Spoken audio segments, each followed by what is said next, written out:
denbora zen dara, irabazi gabe, horkoan lortu duzu eta ondo irabazita, lasterketa oso polita egin duzu. Baizuk bai taldeak, presentzia une oro iesaldian, tropelburuan ere, eta azkeneko itzulia nahiko eroa izan da, baina ondo kudeatu duzu horri izateko. Nola junda? Eskerrik asko.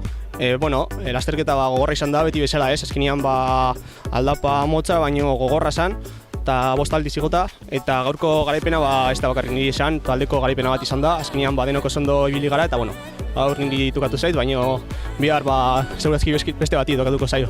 Pasaren azteko erekin alderatu, segun polita bizitan ibiltzeko eta irabazteko, Bai, pasaren aztea oso gogorra izan zen, baina gaur oso pozik, bai. Azkeneko itzulian ikusi zaitugu Emilio Garziarekin alde eginda, biak kudeatuta, eta gu pentsatzen genuen, ea zein ibiltzen da okerren esprinean, ze ez zarete bereziki onak esprinterako biak. Ez dakit onak ala txarrak garen, txarrak gara espinean, baina biok bakarrik aiatu gera, eta ni neukan konfiantza, ni buruan, orduan, ni banekien ibaseko duela. Eta atzetik, zetorren taldetxoaren itzal hori sumatzen zenuten edo kudeatuta zenuten? Kudeatuta geukan, ustet Galdoz eta Eder hansi joatela, así que ondo, dana kontrabuta. Zorionak. Eskerrik asko.